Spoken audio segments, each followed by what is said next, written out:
Students, welcome to View Academy में चारू अग्रवाल। आज की वीडियो में आपसे शेयर करने वाली हूँ विनय पत्रिका, जो कि तुलसीदास जी की रचना है। इसके इंपॉर्टेंट क्वेश्चन हम देखने वाले हैं और ये जो वीडियो है ये पार्ट 1 है आपकी, ठीक है। इसका एक पार्ट और आएगा, तो जिससे कि आपको पार्ट आसानी से मिल सके, इसलिए आप चैनल को सब्सक्राइब कर लीजिएगा और नोटिफिकेशन बेल को प्रेस कर दीजिएगा, जिससे बाद में आपको दिक्कत ना पड़े, ठीक है। इससे पहले भी मैंने और बुक्स कंप्लीट करवाई हैं पेपर 2 की, तो अगर आपने वो नहीं देखी है, लिंक आपको डिस्क्रिप्शन में मिल जाएगा। वहां से आपको पूरी प्ले लिस्ट मिल जाएगी, जिसमें पेपर 1, पेपर 2, पेपर 3 से आगे पेपर उसी में ऐड होने वाले हैं, ठीक है। तो अगर आपने वो नहीं देखी है, डिस्क्रिप्शन में जाइए, लिंक पे क्लिक कीजिए और जाके प्ले लिस्ट को डाउनलोड कर लीजिए, ठीक है। और बाकी टेलीग्राम चैनल को ज्वाइन कर लीजिएगा, वहां पे आपको पीडीएफ मिल जाएंगे, वहां पे से पीडीएफ लेके आप इजीली याद कर सकते हैं। सिर्फ आपको जाके वीडियो को चेक करना है और वीडियो से समझना है। बाकी आप टेलीग्राम से जाके पीडीएफ ले सकते हैं, जिससे कि आपको नोट करने की दिक्कत नहीं होगी, ठीक है। तो चलिए बिना टाइम वेस्ट किए वीडियो को स्टार्ट करते हैं। तो देखिए, सबसे पहला हमारे पास क्वेश्चन है, तुलसी के जीवन वृत्त पर प्रकाश डालिए। तो यहाँ पे तुलसीदास जी का जो जीवन परिचय है वो पूछा गया है। देखिए, तुलसीदास जी जो है वो काफी इंपॉर्टेंट पर्सन है हमारे हिंदी साहित्य के अंदर। तो तुलसीदास जी का जीवन परिचय हमें पता होना चाहिए, क्योंकि इससे रिलेटेड शॉर्ट क्वेश्चन आ जाता है, ठीक है। तो जीवन परिचय देखिए, तुलसीदास के जन्म संबत तथा जन्म स्थान के संबंध में पर्याप्त विवाद है, क्योंकि देखिए तुलसीदास जी का जो जन्म है जो जन्म स्थान है उसको ऊपर लेके आलोचकों में थोड़ा सा मतभेद है, थोड़ा सा विवाद है। इसलिए क्योंकि जो इनका जन्म है और जन्म स्थान है उसके लिए कोई खास मतलब साक्ष्य नहीं मिलते, कहने का मतलब है सबूत नहीं मिलते हैं कि इनका जो जन्म है वो कब हुआ था और कहाँ हुआ था, और सभी लोगों का अलग अलग मत है इस पे, ठीक है।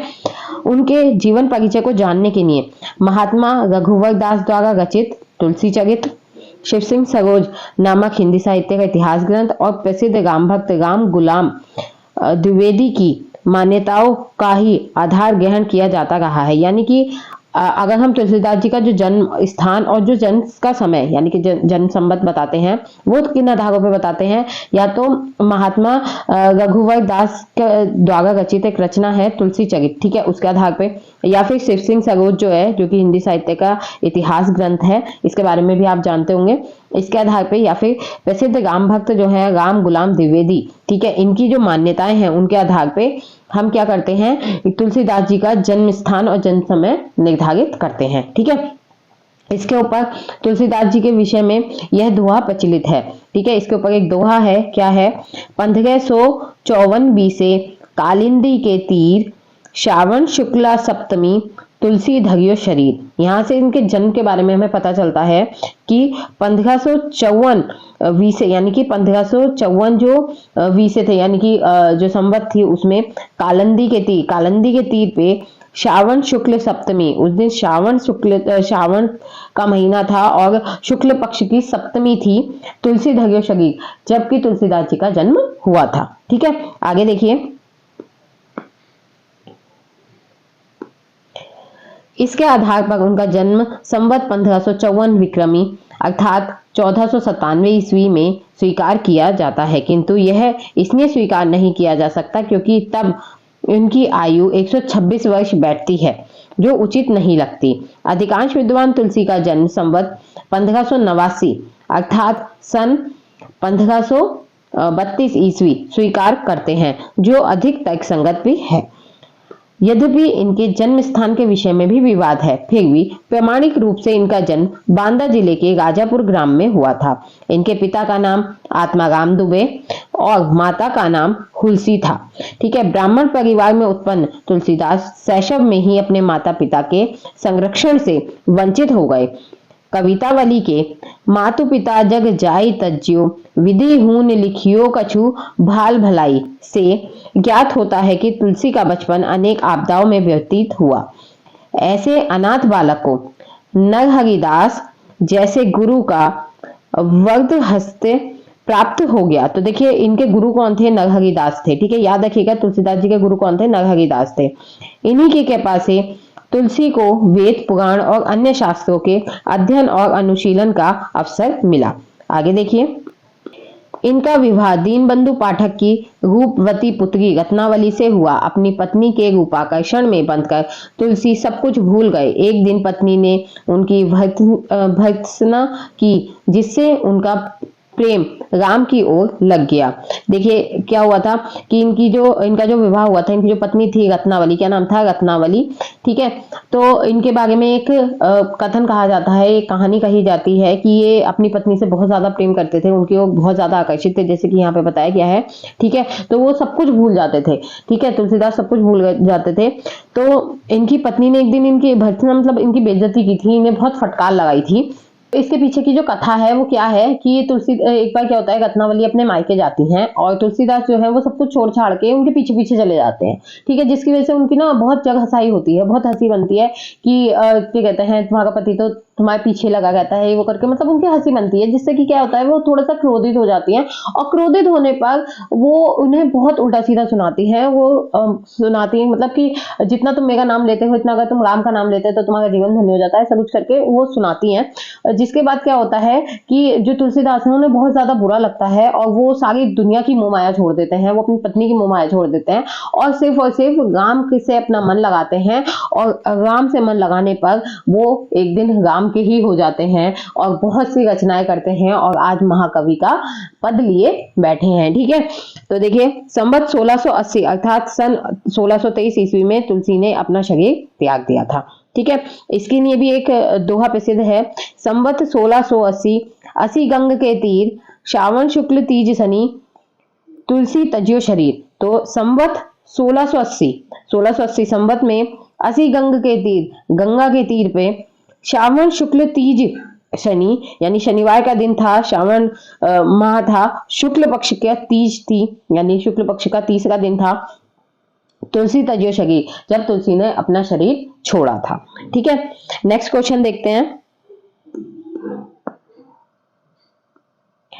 नेक्स्ट क्वेश्चन देखिए, तुलसी के काव्य में समन्वय की चेष्टा की गई है, इसे अलग तरीके से भी पूछा गया है। तुलसी के लोकनायकत्व पर सारगंभित विचार प्रस्तुत कीजिए, या फिर पूछा गया है तुलसी के समन्वयवाद की विशेषताओं को स्पष्ट कीजिए, ठीक है। तो इन सबका आंसर एक ही रहेगा। तो आंसर देखिए, तुलसीदास जी का प्रादुर्भाव ऐसे समय में हुआ जब समाज के हर क्षेत्र में विषमता, द्वेष और वैमनस्य व्याप्त था। धर्म, दर्शन, समाज सभी क्षेत्रों में टकराव थे। ऐसे विषम वातावरण में तुलसी जैसे महापुरुष की आवश्यकता थी जो समन्वय स्थापित कर सके, विरोध दूर करके पारस्परिक भेदभाव को मिटाकर समरसता उत्पन्न करना ही समन्वय है। आचार्य हजारी प्रसाद द्विवेदी ने तुलसी को लोकनायक मानते हुए कहा है, लोकनायक वही होता है जो समन्वय कर सके। तुलसी का संपूर्ण काव्य समन्वय की विराट चेष्टा है। देखिए सबसे पहली बात तो तुलसीदास जी का जो जन्म हुआ, प्रादुर्भाव का मतलब क्या है कि जब तुलसीदास जी का जन्म हुआ उस समय का जो समय था, मतलब जिस समय वो कवि बने, जिस समय का उनके टाइम का जितना भी टाइम पीरियड था, जितने टाइम वो रहे उतने टाइम का जो टाइम पीरियड था वो कैसा था, समाज में हर क्षेत्र में क्या था, विषमता थी, द्वेष था, वैमनस्य था, ठीक है। और धर्म, दर्शन, समाज सभी क्या है, सभी क्षेत्रों में क्या चल रहे थे, टकराव चल रहे थे, सभी एक दूसरे से लड़ भिड़ रहे थे। ऐसे विषम वातावरण में तुलसी जैसे महापुरुष की आवश्यकता थी, क्योंकि उन्होंने क्या किया, सबको एक धर्म का रास्ता दिखाया, ठीक है। विरोध दूर करने में पारस्परिक भेदभाव को मिटाकर समस्या उत्पन्न करना ही समन्वय है। उन्होंने क्या किया, लोगों के बीच में जो मतभेद थे, जो विरोध करते थे लोग, उस सबको मिटाया और सबको एक रहने का संदेश दिया, ठीक है। इसमें हजारी प्रसाद द्विवेदी जी का कथन है, तो ये थोड़ा इंपॉर्टेंट हो जाता है, इसे याद रखिएगा, क्योंकि कई बार ऐसा होता है कि कथन हमसे पूछ लेते हैं और उसी के ऊपर हमारा क्वेश्चन बन जाता है, ठीक है। तो कथन याद रखिएगा, लोकनायक वही होता है जो समन्वय कर सके। तुलसी का संपूर्ण काव्य समन्वय की विराट चेष्टा है। चलिए आगे देखिए, तुलसी ने अपने महाकाव्य रामचरितमानस में अनेक क्षेत्रों में समन्वय का प्रयास किया है, जिन्हें निम्न प्रकार से समझाया जा सकता है। पहला है शैवों और वैष्णवों का समन्वय। तो तुलसी के समय में शैवों एवं वैष्णवों का संघर्ष चलता था।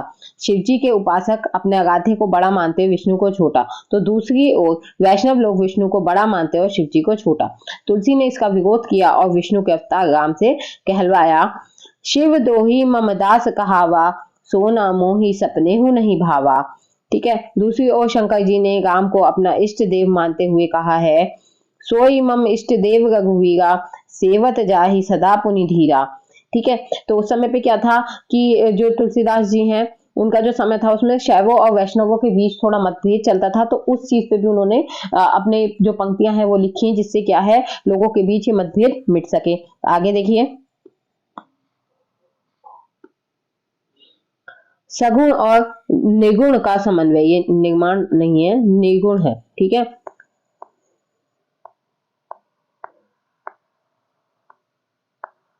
निर्गुण, ठीक है, सगुण और निर्गुण का समन्वय।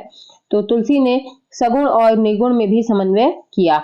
जो परमात्मा निर्गुण और निराकार है वही भक्तों के प्रेम के वशीभूत होकर सगुण साकार हो जाता है।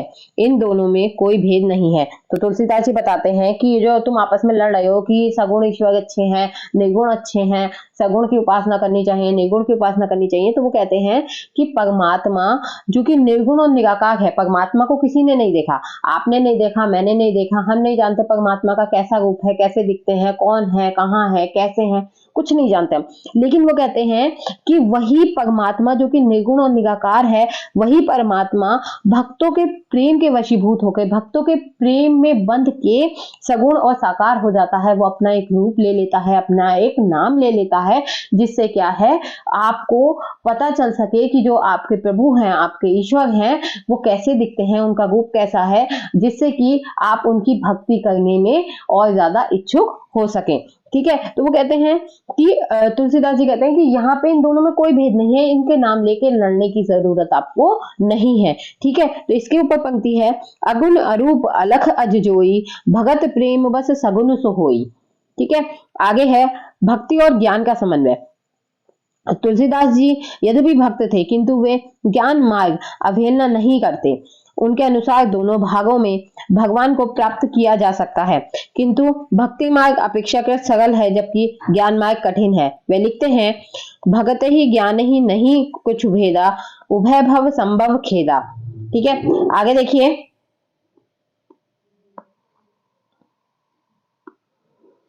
दार्शनिक क्षेत्र में समन्वय।